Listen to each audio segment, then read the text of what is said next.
Mi papá y yo, 100 años para recordar, 1921-2021, Octavio y Sasa Henao.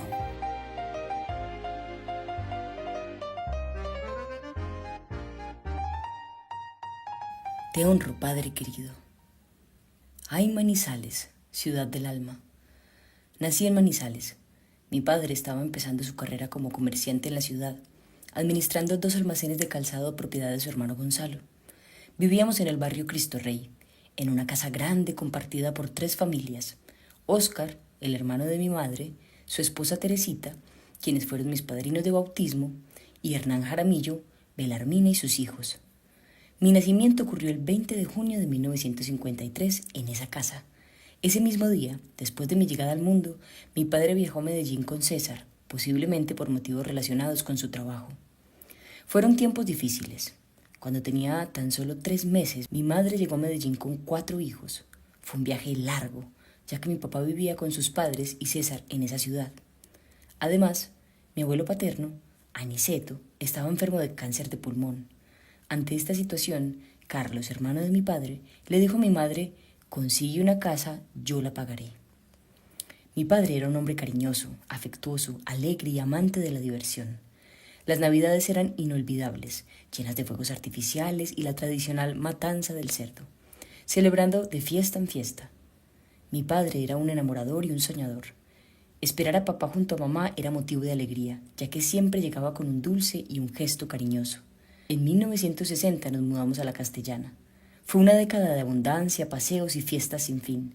A mi padre le encantaba llegar a casa con sus amigos, donde mamá siempre nos atendía con gran hospitalidad. Nos llamaba para presentarnos a sus amigos y con alegría desbordante decía: no hay uno feo.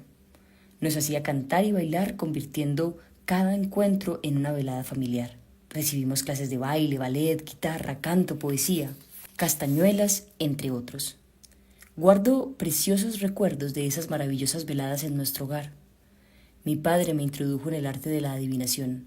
Tenía alrededor de 9 años y era una buena lectora.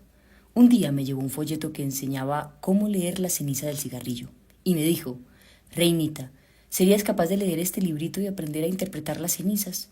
Lo leí y memoricé el significado de las pavesas. Él también lo leyó y practicábamos juntos. En las noches de diversión, mi padre les decía a sus amigos: tengo una hija bruja que lee el cigarrillo, pero para que no se le arruine la suerte deben darle algo. Era tan divertido que el día anterior él me decía que le diría a don Manuel Correa, a don Álvaro, a Bernardo, a Hernán, y cosas que ni siquiera yo entendía en ese momento. Ellos quedaban sorprendidos y mi padre se divertía mucho, y yo feliz con el dinero que recibía. Gracias, papá, me divertí tanto contigo. Luego empezábamos con las cartas del tarot, y a él le encantaba el huevo. Mantuvo ese interés hasta sus últimos días y lo compartimos con gran alegría.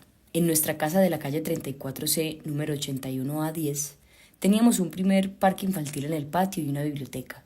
Mi padre fue mi primer maestro en despertar mi conciencia. Agradezco y nunca olvido el día en que nos lanzó la pregunta en 1964. ¿Quién es la persona más importante en la vida?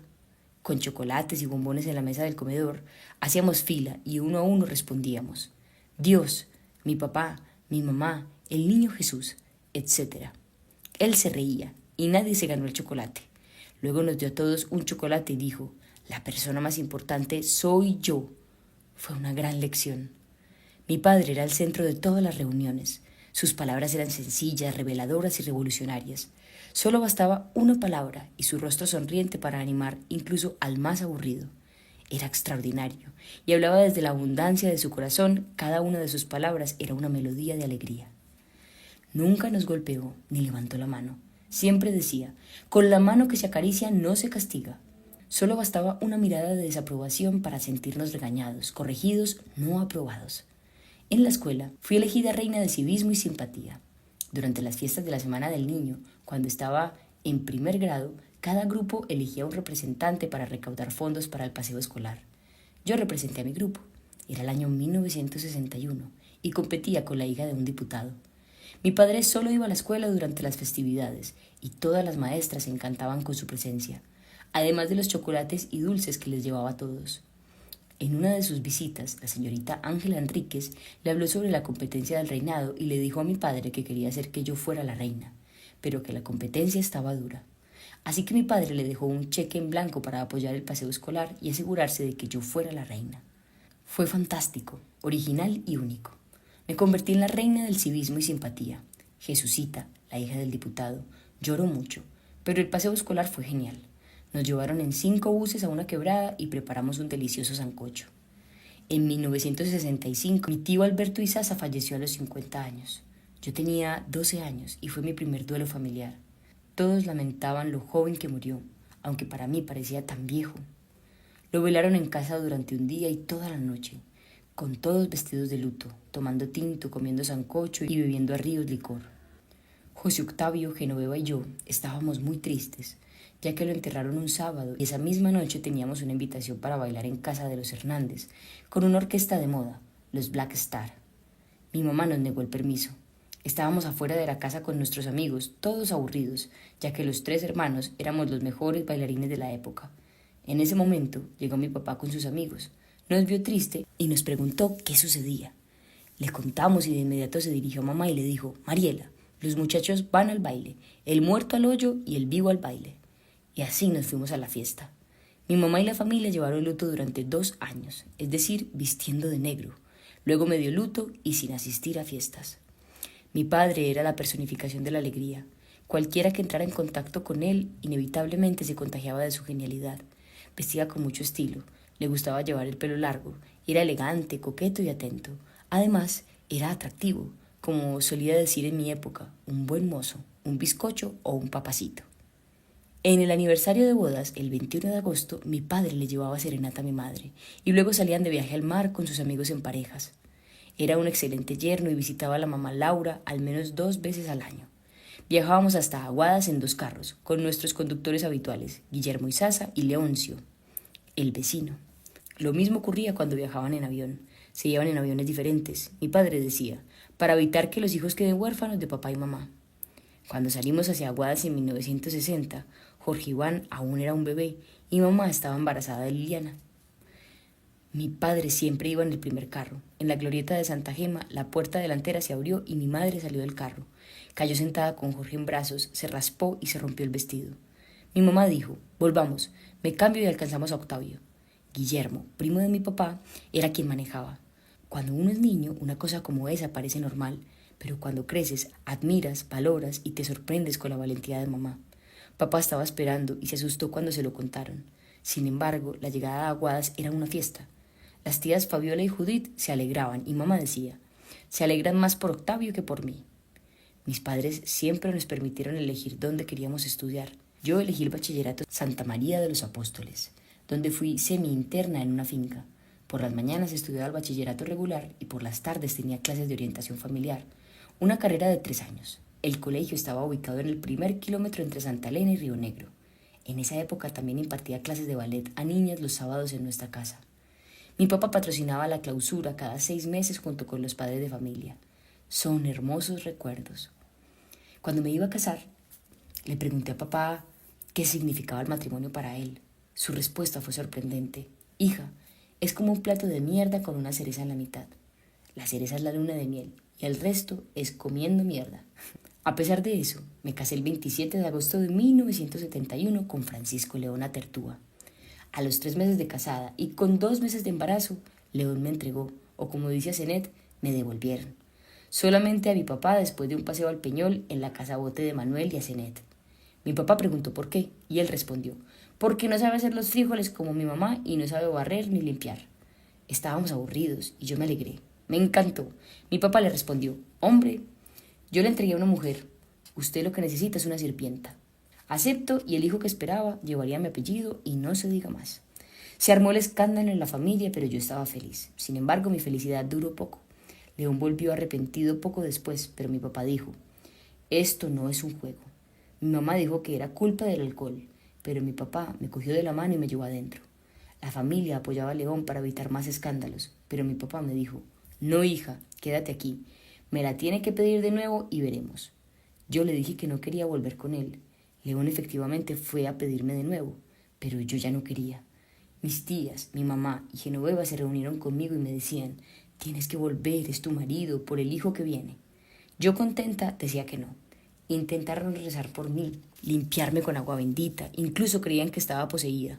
Regañaron a papá por apoyarme. Mis hermanos estaban aterrados. Pasaron 3 días y León seguía arrepentido. Mi mamá ideó una salida con los padres de León y con Genoveva. León viajó al exterior y el mundo siguió andando, como decía mamá. Me quedé viviendo con mis padres, pero no podía salir, ya que ser una mujer separada era considerado una prostituta en potencia. Solo salía en familia o con papá a citas médicas, y debido a mi buen comportamiento me permitieron terminar el bachillerato y trabajar. Solicité la anulación del matrimonio por causa de homosexualismo, algo que mi papá no podía creer, pero lo logré gracias a la ayuda de una monja amiga que era secretaria del arzobispo y me indicó cómo hacerlo por mí misma. Así, dejé de ser una mujer separada y pasé a ser soltera. En los años 1975 y 1976, viviendo en casa de mis padres con Marcela, mi primogénita, continué mis estudios de bachillerato por las mañanas y trabajé por las tardes en Bello, en la cooperativa de trabajadores de Fabricato. Mis padres tenían una joyería y vendían calzado. Lo que más se vendía eran relojes, radios, transistores, relojes de campanario y oro. Por las tardes colaboraba en las ventas y llevaba los pedidos. Compartí mucho con mi papá en Cotrafa. Alberto Piedrahíta Muñoz era el gerente y gran amigo de mi padre. Él era el encargado del programa vacacional para los trabajadores de la empresa, enfatizando la importancia de salir en familia.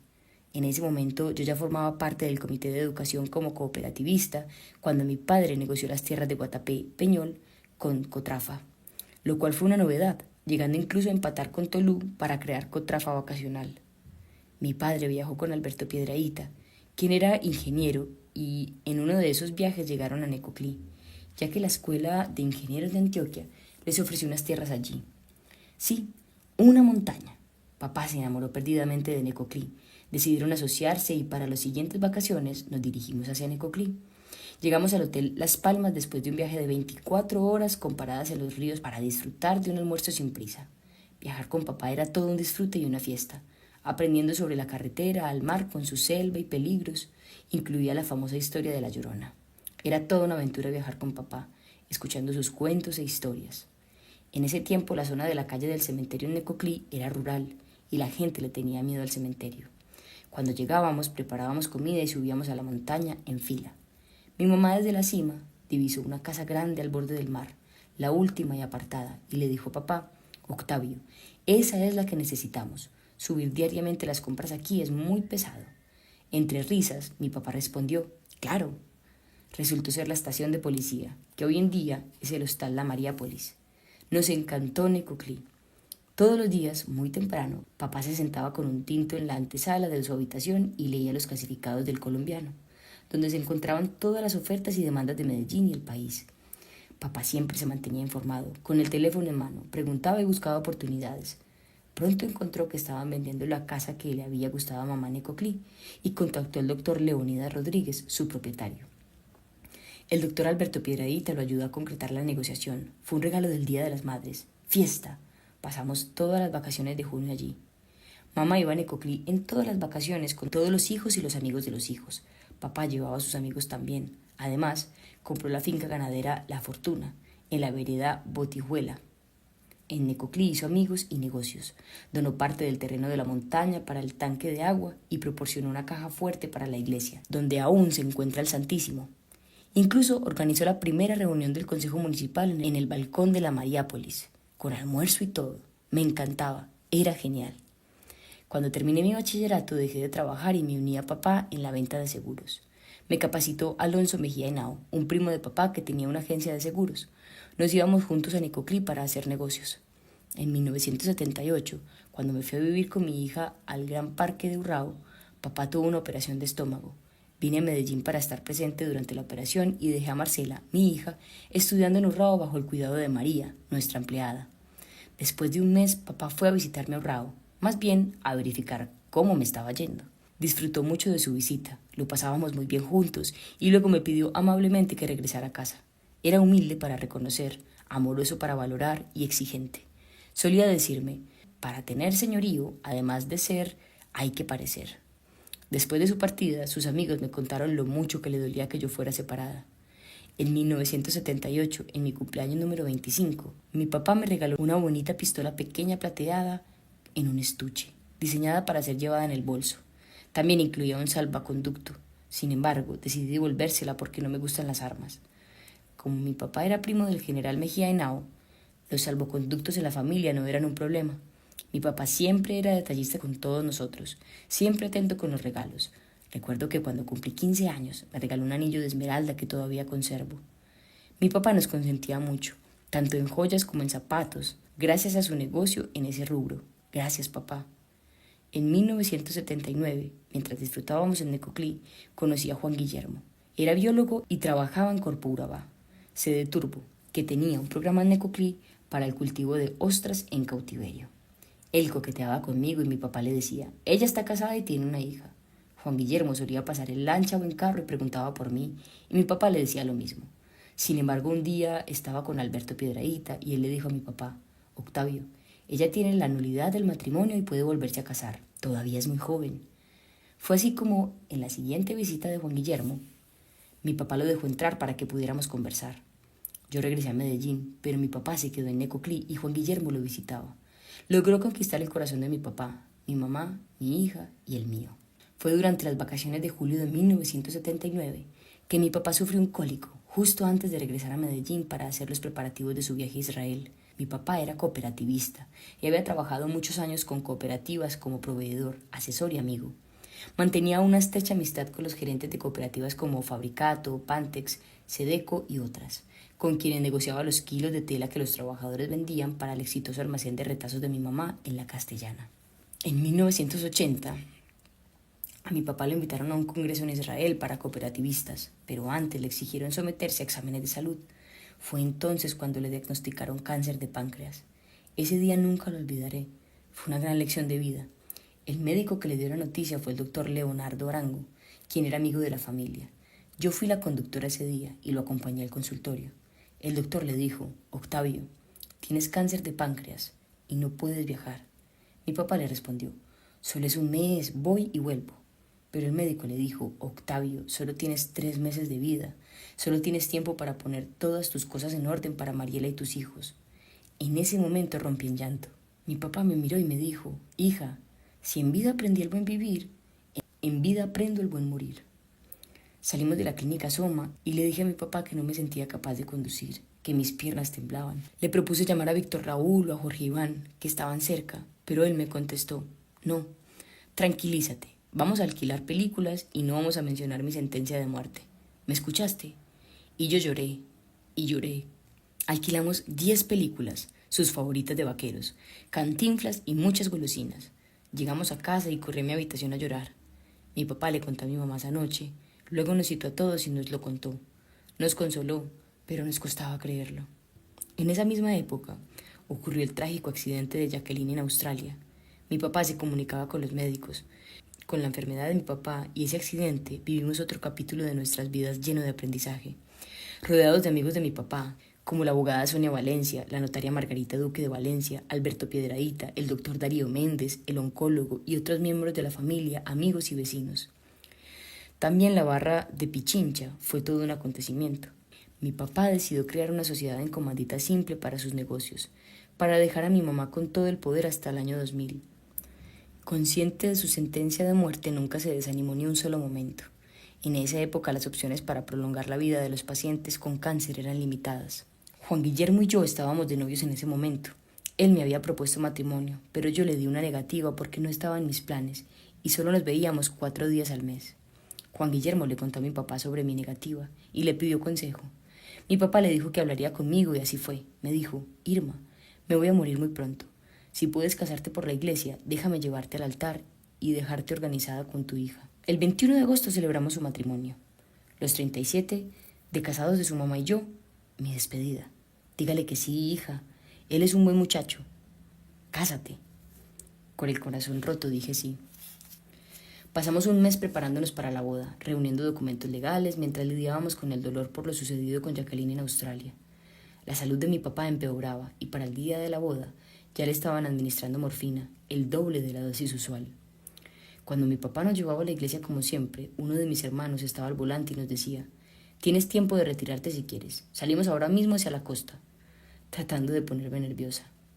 Él se reía al ver nuestra reacción y mi mamá le advertía, no te tardes. Pero ese día mi papá dijo, Jorge Iván, vamos directo a la iglesia para poder entregar a Irma. No me siento bien. Después de la ceremonia, se aplicó otra dosis de morfina y disfrutó de la fiesta. Gracias, papá. Te extraño en mi vida. Dejaste una luz. Brillarás en mi alma por toda la eternidad. Gracias por todo lo compartido. Mi papá continuó su lección de aprender a morir bien, sin quejas ni lamentos. Le dijo a Juan Guillermo que yo seguiría viviendo en casa hasta que él lo dijera. Respecto a las gotas de galar o morfina, nos dijo, póngalas en una copa y cuando las pida, díganme que es un cóctel para no ser tan dramáticos con las visitas. Desde la mañana hasta la noche, llegaban amigos a visitarlo. Seguía los juegos de cartas, las bebidas y cuando él se cansaba, siempre había algún hijo que había aprendido a jugar para continuar la ronda. Mi papá se mantuvo comunicado con Jacqueline, a pesar de la distancia, y ella le pedía que le enviara las golosinas que tanto le gustaban, como las chocolatinas, lechera y chacalandas. Sin embargo, mi papá también sufría por el dolor que Roger y Genoveva estaban experimentando con la situación de su hija, quien estaba conectada a máquinas. Ellos solicitaron la presencia de un abuelo que viajara para autorizar la desconexión, pero mis abuelos, don Roger y doña Sol, se negaron. Mi papá, a pesar de no poder viajar, le dijo a mi mamá que ella debía viajar a Australia y hacer lo necesario.